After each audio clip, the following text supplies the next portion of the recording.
آج آفس میں کافی کام تھا، کئی فائلیں نوید کے سامنے رکھی ہوئی تھیں اور سیلز ٹیم مارکیٹ میں اس کی ہدایت کے مطابق مسلسل رپورٹ کر رہی تھی۔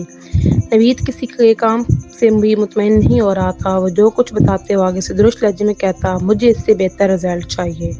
سیلز ٹیم پر اس کی غلط چمک جاری تھی۔ باہر براجمان سیکرٹری جس کا نام مسز درانی تھا، اس کے ذمہ آفس کے بہت سے کام تھے۔ دوپہر کے کھانے کے بعد دروازہ کھول کر اسی جگہ کھڑی اس سے مخاطب ہوئی، ایکسکیوز می سر، میں کھانا کھانے جا رہی ہوں، 1 منٹ اندر آئیے۔ نوید نے اس کی طرف دیکھ کر باروب آواز میں کہا، آپ کھانا گھر سے لے کر نہیں آتی ہیں؟ نہیں سر، گھر میں ہم دو میاں بیوی رہتے ہیں اور ہم دونوں ہی جاب کرتے تھے۔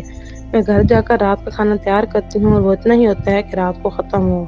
مسز درانی نے بتایا، آپ کے میاں ٹورنگ پر بھی تو جاتے ہیں؟ جی سر، ان کے جانے کے بعد جب اکیلی آپ گھر میں ہوتی ہیں تو آپ کو کبھی ڈر محسوس ہوتا ہے؟ نوید نے سوچتے ہوئے پوچھا، کبھی نہیں سر۔ کبھی ایسا لگا کہ جیسے کوئی آپ کے پاس بیٹھا ہے؟ بالکل بھی نہیں سر، دراصل یہ سب انسان کی سوچ ہوتی ہے۔ میں نے پڑھا تھا کہ جب کوئی کسی خوف کو اپنے اوپر طاری کر لیتا ہے تو پھر اسے ایسا ہی محسوس ہوتا ہے، لیکن میں تو کبھی ایسا نہیں سوچتا۔ نوید نے جلدی سے کہا تو وہ چونکی، سر آپ کو کوئی خوف محسوس ہوتا ہے؟ نہیں نہیں، میں نے ایسی ہی بات کی ہے، مجھے کوئی نہیں ڈرا سکتا۔ نوید جلدی سے بولا۔ میں سمجھی شاید۔ وہ مسکرائی، آپ کھانا کھانے کہاں جاتی ہیں؟ پیچھے کینٹین ہے، وہاں کام کرنے والی میری کچھ دوست بن گئی ہیں، ہم ایک ساتھ کھانا کھاتی ہیں۔ اس نے بتایا، کھانا کیسا ہوتا ہے اس کینٹین کا؟ بہت لذیذ ہوتا ہے سر، میں آپ کے لیے بھی لے آؤں؟ مسز درانی نے جلدی سے پوچھا۔ نوید نے ایک لمحہ سوچنے میں لگایا کہ وہ ایک بڑا عہدیدار ہے، وہ ایک ایسی کینٹین میں کھانا کھانے نہیں جا سکتا جہاں چھوٹے ملازم کھانا کھاتے ہیں۔ نہیں شکریہ، میں کھانا کہیں اور سے آرڈر کر دوں گا، آپ چائیں، اس نے کہا اور مسز درانی باہر چلی گئیں۔ نوید نے ایک مہنگے غیر ملکی فاسٹ فوڈ ریسٹورانٹ سے کھانا آرڈر کیا اور ایک فائل کھول کر پڑھنے لگا۔ وہ پڑھتے ہوئے کچھ چیزیں ہائی لائٹ بھی کرتا جا رہا تھا۔ وہ اس انہماک سے اس فائل کے مطالعے میں محو تھا کہ ارد گرد سے بالکل ہی بے نیاز ہو گیا تھا۔ اچانک اس نے فائل بند کی اور جو ہی نگاہ اٹھائی بری طرح سے چونک گیا۔ اس کا دل زور سے دھڑکا اور حیرت زدہ آنکھیں سامنے مرکوز ہو گئیں۔ سامنے موجود کرسی پر وہی شخص براجمان تھا جو اسے اسٹور کے باہر ملا تھا۔ تم یہاں کیا کر رہے ہو؟ میں تمہارے تعاقب میں یہاں تک آیا ہوں۔ اس کی آواز بھاری لیکن لہجہ دھیما تھا۔ اس کی سرخ آنکھیں نوید کے چہرے پر مرکوز تھیں۔ نکلو یہاں سے، نوید چلایا، یاد ہے تم نے مجھے گندا جانور کہا تھا؟ وہ اطمینان سے اپنی جگہ پر براجمان اس کی طرف دیکھتا رہا۔ تم گندے جانور ہی ہو، نکلو یہاں سے، نوید نے نفرت سے کہا۔ میں گندا جانور نہیں ہوں، تم اپنے الفاظ واپس لو اور مجھ سے معافی مانگو، اس نے دھیمے لہجے میں کہا۔ کیا کہا تم نے؟ نوید کے لہجے میں تمسخر تھا۔ مجھ سے معافی مانگو، بکواس بند کرو بہروپیے، نکلو میرے کمرے سے، کتنی بدبو پھیل رہی ہے۔ نوید اپنی جگہ کھڑا ہو گیا۔ اسی دوران ڈلیوری بوائے کھانا لے کر آ گیا تھا۔ نوید نے بل ادا کیا اور اسے ٹپ میں ایک پیسہ بھی نہیں دیا۔ لڑکے نے پورے پیسے لیے اور ناگواری سے اس کی طرف دیکھا۔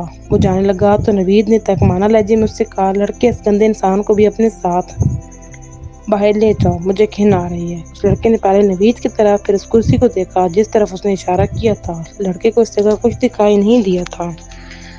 اس سے حیرت ہوئی کہ سامنے کھڑا ویل ڈریس شخص اس کے ساتھ کیسا مذاق کر رہا ہے۔ اس کو پہلے ہی ٹپ نہ ملنے پر غصہ تھا۔ وہ بولا، سر آپ کوئی میڈیسن لیتے ہیں تو وہ کھا لیجیے گا۔ لڑکا تو کہہ کر چلا گیا لیکن نوید سیخ پا ہو گیا، جبکہ پراسرار شخص اسی جگہ اسپاٹ لہجے کے ساتھ چہرے کے ساتھ بیٹھا تھا۔ لڑکے کے جاتے ہی وہ بولا، جب تم نے مجھے بوتل ماری اور وہاں سے چلے گئے تو میں بھی تمہارے پیچھے یہاں تک پہنچ گیا تھا۔ مجھے کچھ سنانے کی ضرورت نہیں ہے، دفع ہو جاؤ یہاں سے، نوید غصے سے چلایا۔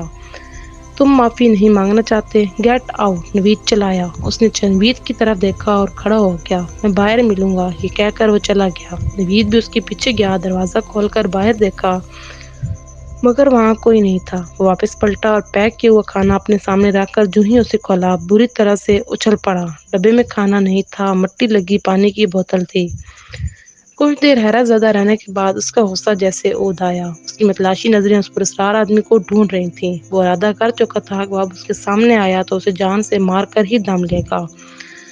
اس کا غصہ وہ اپنے اسٹاف پر نکالتا رہا اور جو منہ میں آیا بولتا رہا۔ سبھی اس سے پریشان ہو گئے تھے۔ آفس ٹائم ختم ہو چکا تھا، اس کے باوجود نوید اپنے کمرے میں موجود رہا۔ اسے اس آدمی کا انتظار تھا۔ آدھا گھنٹہ گزر گیا، وہ نہیں آیا تھا۔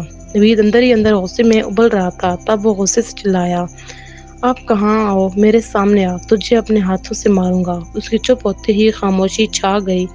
کوئی آہٹ ہوئی اور نہ ہی دروازہ کھلا۔ اس طرح مزید وقت گزر گیا تھا اور نوید کو اپنی جگہ سے اٹھنا پڑا۔ بزدل بہروپیہ، وہ دروازے کی طرف جاتے ہوئے نفرت آمیز لہجے میں بولا۔ اسی وقت عقب میں آہٹ ہوئی تو اس نے گھوم کر پیچھے دیکھا۔ وہاں کوئی نہیں تھا، البتہ اسے ٹیبل پر رکھا ٹیبل لیمپ میز پر گرا ہوا دکھائی دیا۔ نوید اس شخص کے سامنے آنے کا انتظار کرتا رہا لیکن وہ نہیں آیا تو وہ ہڑبڑاتا ہوا باہر نکل گیا۔ جو ہی وہ باہر نکل کر گاڑی کی طرف بڑھا تو اس کے قدم اسی جگہ رک گئے۔ پارکنگ میں بہت کم گاڑیاں تھیں اور وہ شخص گاڑی کے ساتھ لگ کر کھڑا تھا۔ پہلی بار نوید کو اس کے چہرے پر وحشت دکھائی دی۔ اس کی آنکھوں میں غصہ تھا۔ وہ تیزی سے اس کی طرف بڑھا اور قریب جاتے ہوئے بولا، تم سمجھتے ہو میں تم سے ڈرتا ہوں؟ تم مجھ سے معافی مانگتے ہو یا نہیں؟ شخص نے اس کی بات کاٹ دی۔ معافی تو تم مانگو گے۔ نوید سرعت سے اس کی طرف بڑھا مگر اپنی جگہ کھڑا رہا۔ جو ہی نوید اس کے پاس گیا اس پراسرار آدمی نے اپنا بازو آگے کر کے اپنی تھیلی پھیلا کر اسے اسی جگہ روک دیا۔ میں اب بھی کہتا ہوں کہ مجھ سے معافی مانگ لو۔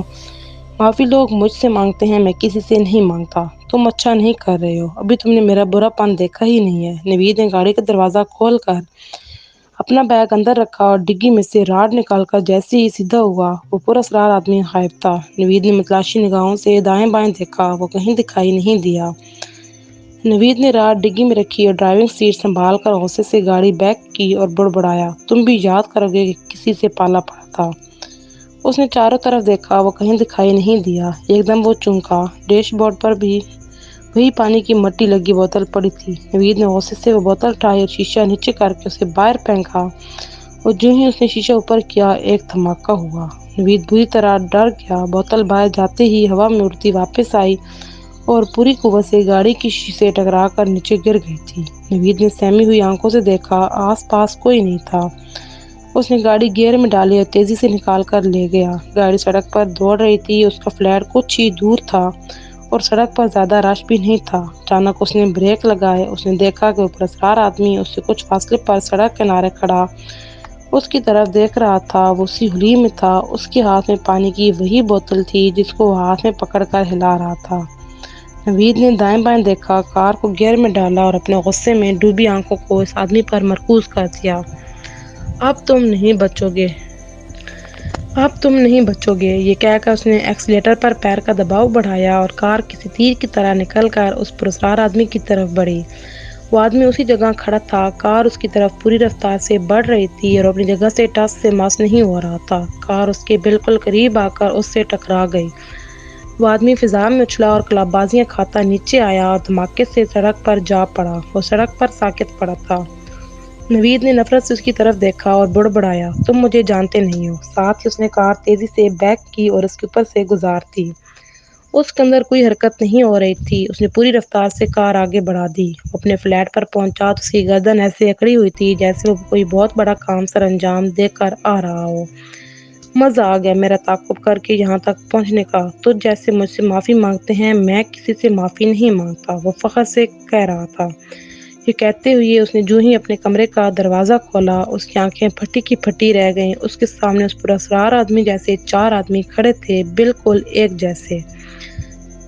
وہ چاروں اس کی طرف بڑھنے لگے۔ وہ خوف سے چلایا اور دروازہ کھول کر بھاگ جانا چاہتا تھا لیکن ان چاروں کے ہاتھ ایک ساتھ آگے بڑھے اور اس کی گردن اپنے آنی شکنجے میں لے لی۔ نوید ان کی گرفت میں پھڑپڑا کر رہ گیا۔ اس کے گلے سے کوئی آواز نہ نکل سکی اور تنی ہوئی گردن یک لخت ٹوٹ کر اس کا سارا غرور خاک میں ملا گئی۔